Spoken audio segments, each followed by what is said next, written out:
Hey there, everybody. Welcome to another episode of Classic Gaming Brothers. I'm Seth. And I'm Zach. And we are the Classic Gaming Brothers. That's right. We are the Classic Gaming Brothers. That's right. That's right. Always classy, sometimes always classic, sometimes classy. Hey, Seth, where are we right now? Oh, I don't know. We're at PAX. Oh, we are at PAX. We're coming live to you from the floor of the BCEC from a video cassette that Zach stashed away in his jacket pocket, and now he's playing the video cassette of a pre-recorded episode through the microphone. And yeah, that would be great if we did that. And by great, I mean a tragedy. You watch it. I'm gonna do that for this episode only, so the audio quality is absolute garbage. No, don't do that. I'd yell at you. Also, you'll forget this bit even existed by the time it's time to edit. So we're excited to see different things. We talked about our time in PAX and the exciting booths that I've already forgotten that we're going to see in our previous episode to this, our pre-PAX pod. A pre-PAX pod. And look forward to a post-PAX pod sometime after PAX. And possibly look forward to guests that we're already meeting here. This is the past, so who knows? Maybe everyone hates us. Maybe we did something terrible at PAX and now we're banned from ever coming back. That's true. Well, so we're not going with 3 Ryans. We're only going with 2 Ryans. So that might have caused us to get banned. Wow, I can't believe we lost a Ryan in the whole time between one episode and the next. Yeah, we don't know where he is. We've sent the search party out. Anyway, getting into today's episode, why don't you tell me what you have recently been playing? So the game that I've recently been playing is a game called Unheard Voices of Crime. It's a game that was released back in March 29th of 2019, developed and published by Next, all capital letters, N-E-X-T, Studios. In the game, you play as a acoustic detective. And what is an acoustic detective, you ask? You're a detective who can hear every word at a scene of the crime. But you can't see anything beyond the like little people moving around. So you can see where the people are on the map, but you don't see what the people look like. You just hear their voices. And the way that the game plays is you're looking at like a blueprint of a building, and you play as like a little dude on the blueprint, and you can move this little dude through all the different rooms, but you only have a visual clarity of what is in the current room that you're in, so you can't see what's in other rooms if you can't have like a visual sight to them. And then there are other people moving around the various different rooms, and it's a track, so it's like an audio track that plays, and depending on where you are in the building is what you could hear in the audio track of people talking. And you have to identify who on the map is who. So you have to be like, that's Stan and that's Frank and whatever. And you have to answer some questions. So it may be like, who blew up the police station or something like that. You have to investigate these mysteries as they unfold using only hearing what's going on and making some deduction based on the conversations people are having. Because maybe somebody refers to somebody only as a nickname, and you have to kind of deduce who that person actually is. But it's a fun game, Unheard Voices of Crime. I played it back when it came out. I played a couple hours of it and then decided recently that I was going to continue playing it because I wanted to continue to finish it. So I'm on the 4th out of the 5th mission. There is also DLC that you can download as well if you really enjoy the game. It's a fun little game where you get to be a detective, but only with your ears. Cool. That sounds a lot of fun. What, Zach, have you been playing? Seth, recently I've been playing Star Wars Dark Forces Remaster. Released February 28th of 2024 by Night Dive Studio, Dark Forces Remaster is, in fact, as the name implies, a full remaster of the original Dark Forces, which originally came out in 1995. Dark Forces is a great game. For those who don't know or haven't heard us previously talk about it, which we have talked about Dark Forces a lot, it plays a lot like Doom, but if you could jump and look around, which you can't do in Doom very well. In Dark Forces Remaster, it's equally as fun as the original Dark Forces, but it also has some brand new features. The game boasts 4K 120 frames per second visuals, has new high quality textures to properly scale the game to higher resolutions, and another change is that the cutscenes have reworked animations and CGI. They still keep the kind of clunky feeling, I would say, of the original cutscenes, but they definitely brush them up to make them look a lot nicer, especially when you have the game playing on like your 4K monitor. One downside, in my opinion, is the price. The game is currently for sale for $29.99, which is a bit steep, if you ask me personally, for a game that is effectively nearly 30 years old. Now, I understand that Night Dive did a lot of work to get this game to run as well as it does, and some of the work they did is incredibly impressive. For one thing, to get the high quality textures, they couldn't just go to like a source and find like high quality textures. They had to manually make the high quality textures by hand. So every texture in the game has been manually redrawn to be higher quality, which meant they had to look at like pixelated blasters from Dark Forces from 1995 and being like, okay, let's make this look better when you have it in a higher resolution. So I understand Night Dive does a lot of work in getting their remasters to look as well as they do. However, as another point, most of Night Dive's remasters have a pretty standard price scheme. Power Slave Exhumed, Rise of the Triad Ludicrous Edition, and Turok, which are all very well done, well-crafted remasters, all retailed for $19.99. $29.99 for Dark Forces Remaster is only $10 less than the 2023 remake of System Shock, which was a full-fledged remake from the ground up. So I'm not saying they didn't put the same amount of care and work that they do for like a game like System Shock. I'm not saying they didn't put that type of work into Dark Forces Remaster. I'm just saying it's a little rough in terms of looking at a price of like $39.99 for what is effectively an entirely brand new game and $29.99 for a game that I already owned 2 copies of. Now, that's just my personal opinion. I do know that Night Dive recently, I believe, was acquired by Atari back in the later part of 2023. So I don't know if this is just on Atari in terms of, they want to maybe go a different direction with these remasters. Maybe they want to sell them for a little higher and produce maybe they are trying to like spread out Night Dive's releases a bit. I don't know. I don't know what they're doing, but that's just my personal opinion. $29.99 for a game that it's very good, but I mean, in my opinion, it could be a $19.99 game sort of deal, you know? That being said, though, Dark Forces Remaster is a lot of fun. I would say maybe pick it up when it's on sale. I actually picked up my copy when it was on sale. It was a few dollars off. It was, I believe, $24.99 when I bought it, which I thought was more than reasonable. I do think that they did a good job bringing this game into 2024, into a modern era very well, and some of the work that they did is very impressive. That being said, again, maybe wait for the sale. You didn't mention it, but we have to mention it at least once an episode. But it runs pretty well on the Steam Deck. It runs great on the Steam Deck. I've actually been playing probably majority of it on the Steam Deck. Another fun thing about it is you can toggle between the new high-res textures and the old resolution textures if you want to give yourself a little bit of a headache. How do you do that on the Steam Deck? I don't know how you do on the Steam Deck. It's a button map, so you can probably assign it to something. Well, today we're going to be talking about a game that was actually recommended to us by one of our listeners. So yeah, this is from our listener Joe, who commented that we should talk about Blaster Master. To get into memories, I don't have any memories of Blaster Master. So for those who are new to the podcast, Seth and I were a Sega family. We grew up with a Sega Genesis, and I think I first discovered Blaster Master when I was getting into emulation of NES games. I don't think we also ever played Blaster Master 2, which was a Genesis exclusive. I do recognize the artwork, so I definitely think I remember seeing it maybe in video stores, but yeah, I don't remember ever renting it. What is nostalgic though for me, oddly enough, is the theme to Blaster Master, which you would have heard at the beginning of this episode just before the title sequence. And this is because the AVGN used this song for like one of his really early videos as background music. It's like a scene of him setting up some video game system and it's just playing the Blaster Master theme in the background. And I loved the AVGN growing up.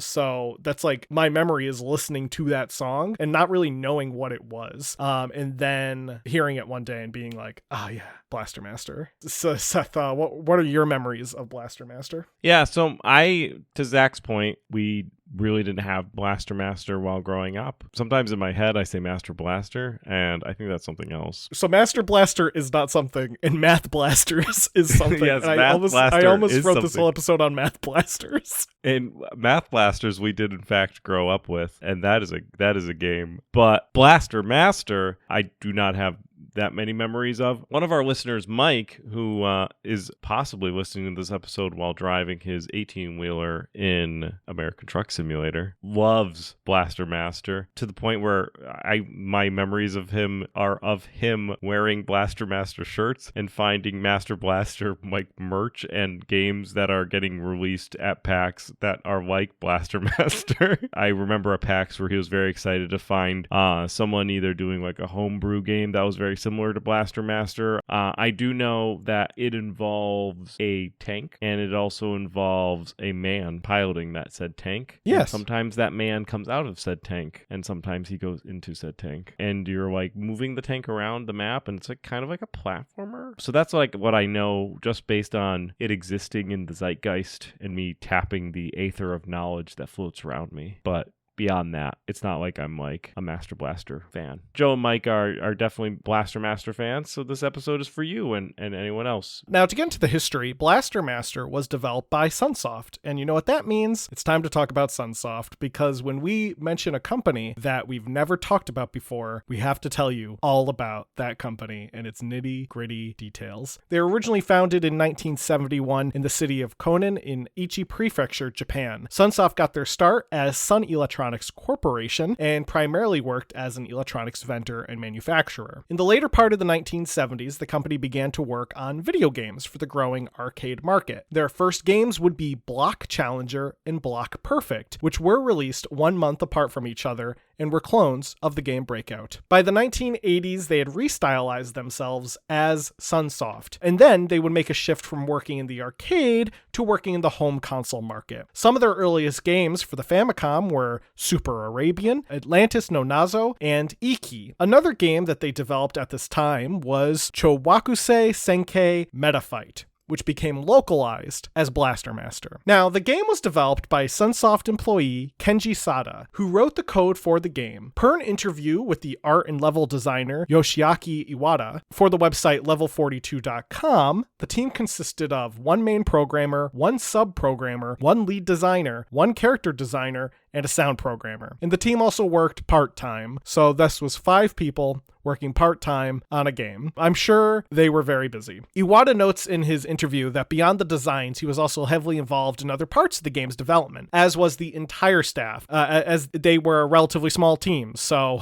the entire staff was heavily involved in the game's development and were closely working on it. The design of the game, per Iwata, was based around the idea of 360 degrees of movement that you would be able to accomplish with the main vehicle, which in Blaster Master is called Sophia. He also emphasized that they wanted to really push the Famicom's limits on what it could do, and they did this by creating large bosses. The large bosses that you see in Blaster Master are basically just because they wanted to make the Famicom to do all that it could, and they really wanted to push it. Iwata states that, quote, "The goal was really to try to pull off the best graphics on the NES to date. Simple graphics were more or less the standard on the NES at the time, but I had this firm belief that it was possible to do something better, something prettier," end quote. Kenji Sada would create the game's ability to alternate between 2 different modes, 2D side-scrolling and top-down. He also came up with the idea that the vehicle would be able to scale walls and ceilings. Part of this influence came from the game Metroid, as they thought it helped to build on a non-linear style of gameplay, something that Metroid has, a non-linear style of gameplay. Now, usually we split the story aspect of the game away from the history of the game, but the story of Blaster Master did get drastically changed between the Japanese release and the US release, so we'll go over it here. In Japan, the plot of Blaster Master is that the story takes place on the third planet in the Sophia system in the Epsilon Galaxy. The year is 2052, and the Invan Dark Star Army has invaded Sophia the Third. You take control of a pilot named Kane Gardner, who controls the Metal Attacker, an all-terrain tank created by the Science Academy of Nora. You're sent into battle to fight the invasion. Man, I want science places to make weapons of destruction. I mean, isn't that what Lockheed Martin is? No, they're just a place that makes weapons of destruction. I mean, you gotta have some knowledge of science to make a jet. Don't tell that to Boeing, though. The American version is a bit different. In the American version, a man named Jason loses his pet frog, Fred. Fred then grows gigantic after touching something radioactive and falls into a hole in the earth. Jason goes to find Fred, and when he does, he discovers a tank called Sophia the Third, which was created to fight mutants. Jason gets into Sophia and goes to find Fred and kills mutants. Hopefully not Morlocks, because they live under the sewers and are also mutants. I do like the difference, though, between these stories. Like, one is about a hero fighting off an evil army invading a planet, and the other is about a guy who has a pet frog. I also think is very like Japanese and American culture. I think they kind of correspond with each other, because I feel like with Japanese culture, there's a lot of media that is very much portraying people in an ideal sense. Like you have Gundams, you have like heroes. They're like a lot of manga. It represents like an ideal state, where in the American culture, media tends to try to connect with people, and like where they try to be like Spider-Man's a high schooler with problems and also is a superhero kind of thing. I feel like now, more recently, I think that global media is tending to be kind of like a more Americanized type of cultural spin on it, but I don't know if it necessarily made sense. But I think it aligned with what was going on in the world.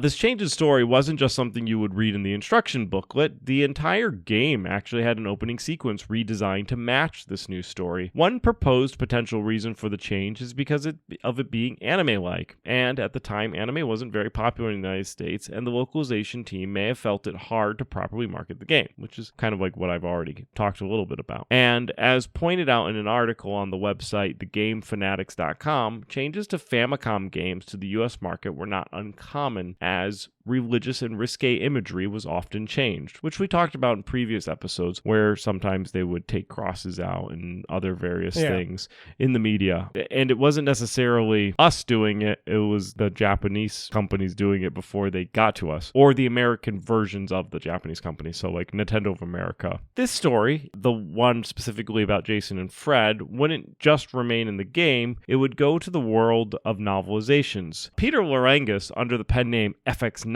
adapted the story of Blaster Master into a novelization that was published by Scholastic Book. The book was published along with others in a series called Worlds of Power, which also had adaptations of Ninja Gaiden and Infiltrator. As the book was written for kids, they cut out all the violence of all of these games. Yeah, which Infiltrator's about like an Apache helicopter. We had that game. Yeah, Blaster Master was about a tank, Infiltrator was about an Apache helicopter, and Ninja Gaiden about a ninja. So they cut out the violence, which I would say, big portion of the game, but it's got to be for kids. Wow, you haven't read any of these Scholastic books, have you? No, I really want to pick some up. If we see them at like Retro World or Too Many Games, I'm 100% buying them. Now, according to an article on OneUp.com by Sean Struck and Scott Sharkey, the Blaster Master book was the most challenging title for Lorangas to write, as Blaster Master as a game doesn't feature a middle plot. That meant that Lorangas had to essentially come up with his own details to flesh out the story that tied into the beginning and the end. Instead of being upset that some guy randomly came up with a story, Sunsoft would actually go to the novel and use those elements of Lorangas' story for the sequel, Blaster Master Blasting Again, for the PlayStation 1. Now, Blaster Master, in terms of its gameplay, as we alluded to, has a mix of styles. A portion of the game is played in a 2D perspective where you control the tank Sophia, and another portion is controlled where you have a top-down view of Jason as you navigate mazes and fight enemies. The game is considered non-linear, in that you often have to go back to earlier levels in the game to proceed through the main objective. In each level, your goal goal is to destroy mutants and kill the mutant boss. While inside Sophia, you are able to control a cannon that can shoot either up, right, or left. It depends on your orientation in Sophia. Sophia is able to scale walls and go upside down on ceilings, which is useful. And when you leave the tank, you will enter a top-down mode and Jason can shoot in any direction. There are also various power-ups that can be collected for both Sophia and Jason, such as grenades, homing missiles, a thunder attack, etc. A fun fact is that there is a glitch in the game that some critics have even said is probably the most useful glitch in the game because it's sometimes necessary to beat some of the harder underbosses. It's a glitch where if you throw a grenade and the grenade explodes and you pause the game on the explosion, everything in the game will freeze except for the damage being done by the grenade. So the grenade will just have a frozen explosion on the boss that just does all the damage for you. And apparently you can just cheese a couple of the bosses this way. At least 4 of the bosses in the game can be beaten using the grenade glitch. And you know what? I love that. I love games that have a fatal flaw that becomes a feature. Right. Yeah. Mega Man has something similar. Mega Man has a glitch that's like a pause glitch where if you pause it in a certain way, you can like chain attacks so that they like build upon each other. It's just stuff like that. I think it's great. They're essentially these exploits that get discovered and then told at recess and get exploited throughout the entire school system. 100%. Like it's like someone, imagine like you're at recess, like you said, and your friend comes up to you and they're like, "Oh, I'm having a tough time trying to beat that boss in Blaster Master. You know, I keep restarting the game and going through it and I keep dying." And you're like, "Well, guess what? Save your grenades and just press pause." Now, in regards to what happened when it came out, Blaster Master scored fairly well when it came to reviews. All Game gave it a 4.5 out of 5 star. Famitsu gave it 32 out of 40, and Nintendo Life ranked it as 9 out of 10 stars. It was featured in a 1988 buyer's guide from the publication Game Players as a truly awesome game. Positive reviews have primarily focused on the variety of gameplay, the fast-paced nature of the action, and the non-linear structure. There has also been a focus on the graphics and music for the games, which have received positive criticism. One point of contention in some reviews, such as IGN review from Levi Buchanan, was the lack of a save function. So you would have to beat the game in one sitting, or I guess you could leave it on overnight while paused, which was certainly a tactic back then. That's how Mike Case played Final Fantasy. That's right. Another criticism came in a 1993 issue of Nintendo Power, which suggests the game may have not sold well due to lack of a licensed property, since it was Blaster Master and wasn't like Mario Blaster Master. So yeah, we weren't able to find exact figures on Blaster Master in terms of its sales data. However, that Nintendo Power magazine from 1993 specifically put Blaster Master in like underperforming games reviews. So it definitely wasn't selling well enough to get into like a top spot. It was considered an underperforming game in the 90s. And you know, came out in the 80s.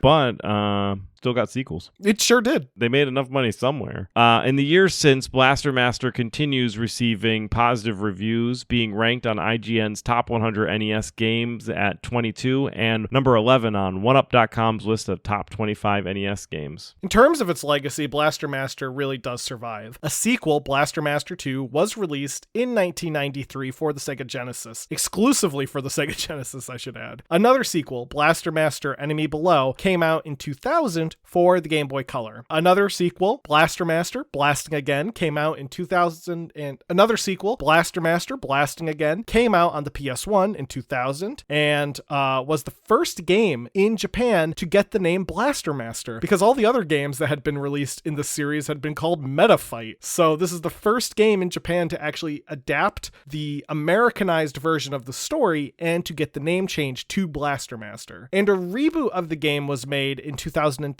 called Blaster Master Overdrive, which came out for the Wii. In the years since, Sunsoft has stepped away from developing Blaster Master games, and the IP is now with a company called Inti Creates, who knows, Seth and I might be at their booth right now as you listen to this episode, because they are going to be at PAX. Inti created Blaster Master Zero and Blaster Master Zero 2, and they're working on Blaster Master Zero 3. These are retro-style platformers based on the original game. A fun fact is that the Zero series combines the plots of the American game with the original Japanese version of Meta Fight, and incorporates elements from Peter Larangis' Worlds of Power book. So, you know what? Maybe if I see Inti Creates, I'll pick up a copy of Blaster Master Zero. Maybe you will. Anyway, that will do it for our episode. I want to thank Joe for recommending Blaster Master, and we're going to get into the Retro Rewind. Seth, why don't you go first? Because I think it's important that you go first. Zach had me play Robo Warrior for the NES. Robo Warrior came out in 1987 in Japan as a spin-off of Bomberman called Bomber King and released under the name Robo Warrior in North America and Europe in 1989. Now, this game,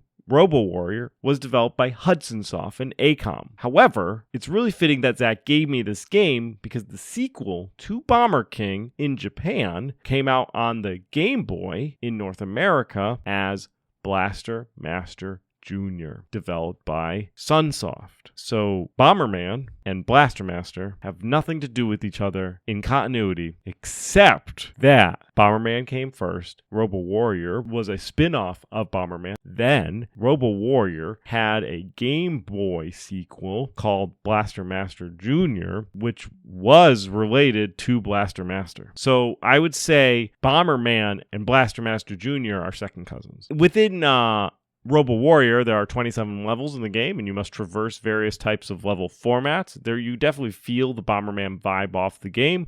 There's lots of bombs to be used. You're moving around from a perspective where it's a top-down perspective, and you could go through and you drop the bombs, clear areas. There's different level formats, so like where some levels might be mazes and some levels may be like dark, and you may need a lantern or something like that to see the way. The player character that you are playing as is Zed, which stands for Z-Type Earth Defense, and the game takes some gameplay from previous games that Hudson Soft developed, namely Bomberman. It's a fun game, definitely worth a pickup.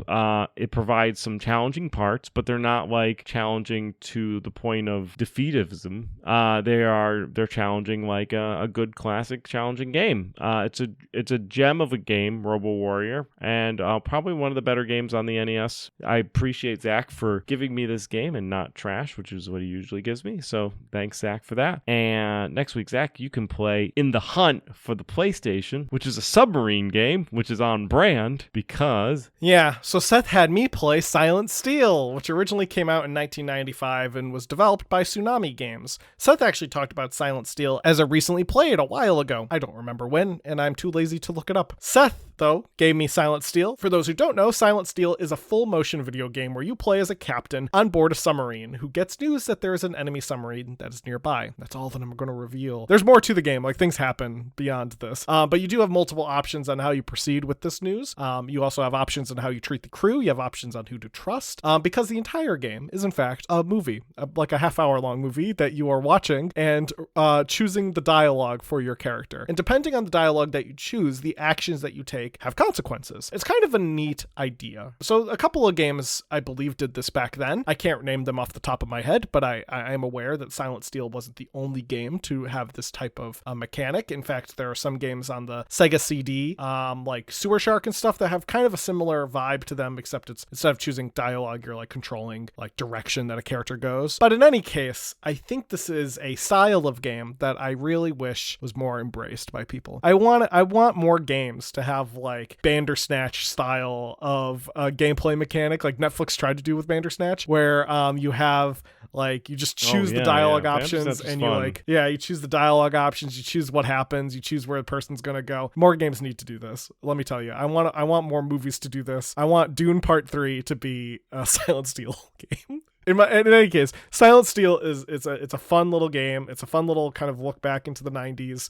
I will say that the Windows version is heavily compressed, so if you really like watching videos at like 240p, certainly try to play the Windows version, but if not, you can hunt down the DVD copy, which currently is going for like $100 on eBay. I'm sure it looks slightly better in DVD quality. That being said, does it hold up? Sure.